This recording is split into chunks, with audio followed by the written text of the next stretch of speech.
ইন্নাল হামদুলিল্লাহ ওয়াসসালাতু ওয়াসসালামু আলা রাসূলিল্লাহ আম্মা বাদ। আমার প্রিয় মুসলিম ভাই ও বোন, জুলাই গণঅভ্যুত্থানের 1 বছর পূর্ণ হতে চলেছে। তাই তো অনেকে এখন নিজেদের টাইমলাইন জুড়ে শেয়ার করছে গণঅভ্যুত্থান সময়কার নানান স্মৃতি। বারবার সামনে আসছে শহীদ আবু সাঈদ, আসহাবুল ইয়ামিন ও মুগ্ধদের রক্তাক্ত লাশের ছবি। সভা সেমিনারে বারবার উচ্চারিত হচ্ছে জালিম খুনি হাসিনার বিরুদ্ধে বুক পেতে সামনে এগিয়ে যাওয়া সাহসী বীরদের আত্মত্যাগের কাহিনী।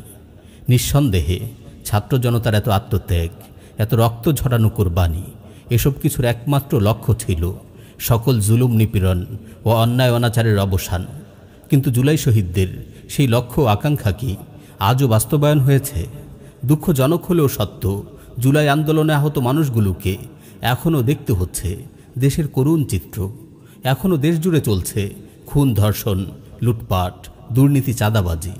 জনমনে আতঙ্ক বিরাজ করছে চুরি, ডাকাতি ও অস্থিতিশীল পরিস্থিতির কারণে। আমার প্রিয় মুসলিম ভাই ও বোন, একটু ভাবুন তো, গণঅভ্যুত্থানের পর বছর পূর্ণ হতে চলেছে, কিন্তু আমরা কি পেয়েছি? আমাদের শত শত ভাই শহীদ হয়েছে, তাগুত জালিমরা পলায়ন করেছে, তবুও কেন আমাদের শহীদ ভাইদের আকাঙ্ক্ষার বাস্তবায়ন হয়নি? বস্তুত আমরা এখনও ধ্বংসাত্মক সেকুলার সিস্টেমের জালে বন্দী হয়ে আছি। আমাদের আত্মত্যাগের বিনিময়ে আমরা নতুন করে অন্য সেকুলারদের হাজার কোটি টাকা দুর্নীতি করার সুযোগ করে দিয়েছি। আগে যেই সিস্টেম ছিল এখনও তাই আছে, কেবল কিছু ব্যক্তি পরিবর্তন হয়েছে। আওয়ামী সন্ত্রাসীদের পলায়নের পর উদ্ভব ঘটেছে জাতীয়তাবাদী নামধারী নব্য সন্ত্রাসীদের।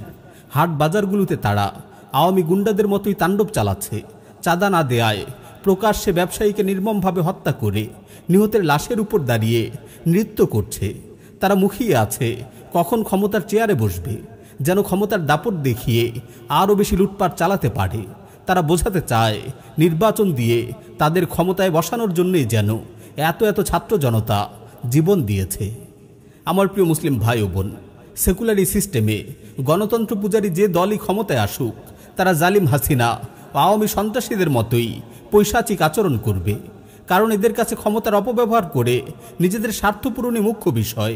এরা জনগণের কল্যাণের কথা চিন্তা করে রাজনীতি করে না।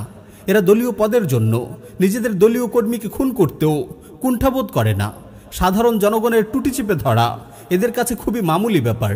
এদের মাঝে নাই আল্লাহ তাআলার কাছে জবাবদিহিতার ভয়। এদের অন্তরে আল্লাহ তাআলার বিধান বাস্তবায়নের প্রতি বিন্দুমাত্র আগ্রহ নেই। এদের শাসন কার্য চলে তাগুতি সিস্টেমে, নিজেদের খেয়াল খুশি মতে। এদের মূল লক্ষ্যই হচ্ছে তাগুতি শক্তিকে খুশি করে নিজেদের ক্ষমতা ধরে রাখা। গণতন্ত্রের ধ্বজাধারী এই সেকুলার গোষ্ঠী ভালো করেই জানে শরিয়া শাসন প্রতিষ্ঠিত হলে তাদের সকল দুর্নীতি ও অপকর্মের দ্বার বন্ধ হয়ে যাবে। এজন্যই তারা সবসময় শরিয়া শাসন নিয়ে জনমনে একটা আতঙ্ক তৈরি করে রাখে। যেমনটা পশ্চিমা বিশ্ব শরিয়া শাসন ও ইসলামী ভূখণ্ডগুলোকে নিয়ে নানান মিথ্যাচার করে আতঙ্ক ছড়িয়ে থাকে। কিন্তু জনগণ এখন উপলব্ধি করতে শিখেছে। তারা বুঝতে পারছে সেকুলার এই সিস্টেমে নির্বাচনের মাধ্যমে কিছু ব্যক্তিরই কেবল পরিবর্তন হয়, যেখানে ঘুরে ফিরে অন্যায়, অনাচার ও জুলুমি ব্যবস্থায় বিদ্যমান থাকে। প্রকৃত শান্তি ও নিরাপত্তা কেবল আল্লাহর বিধান বাস্তবায়নের মাঝেই। ইদানিং বিভিন্ন ট্রাভেল ব্লগাররা আফগানিস্তানের বর্তমান অবস্থা নিয়ে নিজেদের ভালো লাগা অনুভূতি প্রকাশের কারণে মানুষ সেখানকার শান্তিময় পরিবেশের চিত্র দেখতে পাচ্ছে। তারা দেখছে আফগানের মানুষ ইসলামী শাসন প্রতিষ্ঠার সুফল ভোগ করছে। জনমনে এখন স্বস্তি বিরাজ করছে। ব্যবসায়ী ও পরিবহন চালকদের কোনো চাঁদা দিতে হয় না। কোনো ধর্ষণ ও যৌন হয়রানির সংবাদ চোখে পড়ে না। নারীরা নিরাপত্তার সাথে জীবনযাপন করছে। আফগানের মুদ্রার মান বাড়ছে। অর্থনৈতিকভাবে তারা সমৃদ্ধ হচ্ছে। ইমারাত ইসলামী আফগানিস্তানের বর্তমান পরিস্থিতি দেখে আমাদের দেশের সাধারণ মানুষরাও এখন ভালোভাবে বুঝতে পারছে ইসলামী শাসন প্রতিষ্ঠার ফলেই আফগানরা ব্যাপক উন্নতির দিকে অগ্রসর হচ্ছে। তাই তো তারা এমন পরিবেশে বসবাসের আগ্রহ প্রকাশ করছে। আমাদের দেশেও এমন শান্তিময় পরিবেশ কায়েমের জন্য তারা শরিয়া শাসনের প্রয়োজনীয়তা অনুভব করছে। মানুষ এখন বুঝতে পারছে দেশের সাধারণ জনগণের শান্তি ও নিরাপত্তা নিশ্চিত করতে চাইলে আমাদেরকে অবশ্যই সেকুলার সিস্টেম থেকে বেরিয়ে আসতে হবে। আমার প্রিয় মুসলিম ভাই ও বোন, সাধারণ মানুষের মাঝে জাগা এই উপলব্ধিকে আমাদের কাজে লাগাতে হবে।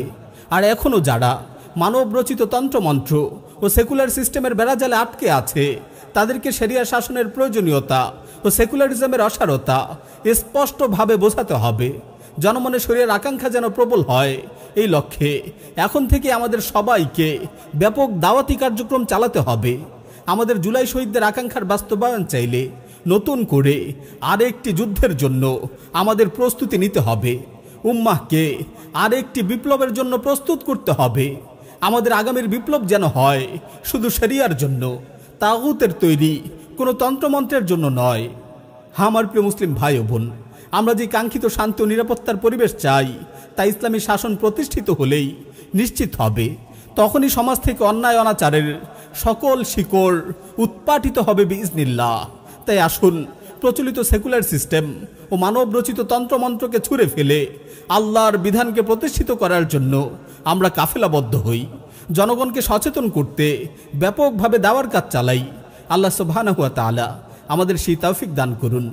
আমিন ইয়া রাব্বাল আলামিন।